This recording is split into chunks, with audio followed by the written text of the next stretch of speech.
सबको बहुत सारी जानकारी, हम लोग ये मान के चलते हैं कि 14 वर्ष का भगवान राम को उस समय साधन नहीं थे, इसलिए हम लोगों को लगता है बहुत लंबी दूरी, बहुत सारी चीजें ऐसी लगती हैं जो हम लोगों के लिए भयावह लगती हैं।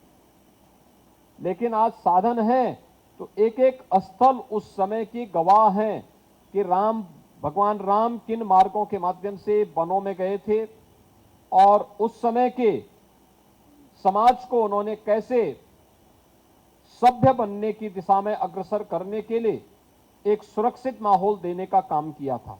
ये बहुत सारी चीजें आज भी हम सबका ध्यान आकर्षित करती हैं। मुझे बताया गया कि भी 17 अक्टूबर को यहां पर भगवान बुद्ध से जुड़े हुए 6 प्रमुख स्थलों को लेकर के भी यहां पर विशेष प्रशिष्ट जारी किए जाएंगे। भगवान बुद्ध का जो राज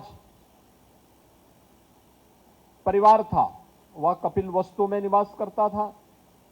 भगवान बुद्ध ने अपना पहला ज्ञान उत्तर प्रदेश के सारनाथ की धरती पे ही दिया था। भगवान बुद्ध ने सर्वाधिक चातुर्मास उत्तर प्रदेश में ही व्यतीत किए थे।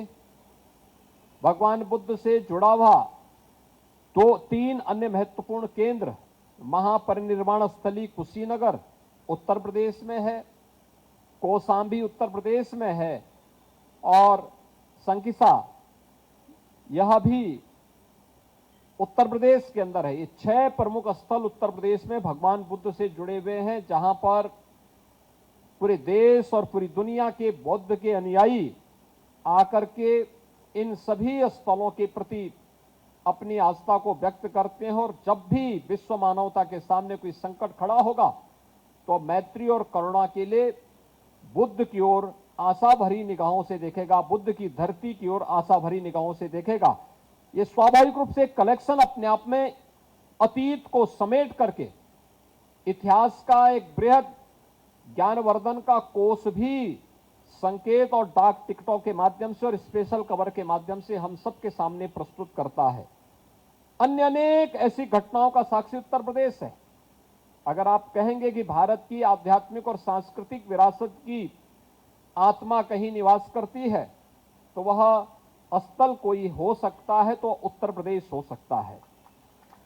भारत के कुंभ की परंपरा को वैश्विक मान्यता मिलती है।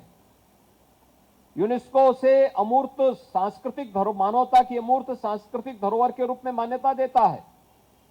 कुंभ से जुड़े हुए इन सभी स्थलों को लेकर के भी जब कुंभ की चर्चा होती है तो सब लोग प्रयागराज की ओर देखते हैं। देश के अंदर 4 प्रमुख स्थलों पर कुंभ के आयोजन होते हैं, लेकिन जब भी कोई इसकी बात की चर्चा करता है तो बरबस लोगों का ध्यान उस ओर जाता है। आजादी की लड़ाई की जब बात होती है, आजादी के अमृत महोत्सव वर्ष में हम वर्तमान में हैं, आजादी की लड़ाई में जब बात होती है तो हमारे सामने, देश के सामने 1857 के प्रथम स्वतंत्र समर से लेकर के और 1942 के भारत छोड़ो आंदोलन तक के वे सभी घटनाक्रम एक एक करके सामने आते हैं।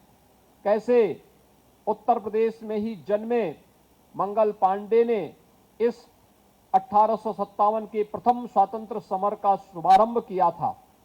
कैसे धन सिंह कोतवाल के नेतृत्व में मेरठ के अंदर इस प्रथम स्वतंत्र समर को आगे बढ़ाने का कार्य हुआ था। कैसे झांसी की रानी लक्ष्मीबाई झांसी के अंदर और त्यात्या टोपे बिठूर के अंदर इस लड़ाई की अगुवाई कर रहे हैं। कैसे चोरी चोरा की घटना 1922 में होती है, कैसे काकोरी की घटना घटित होती है और कैसे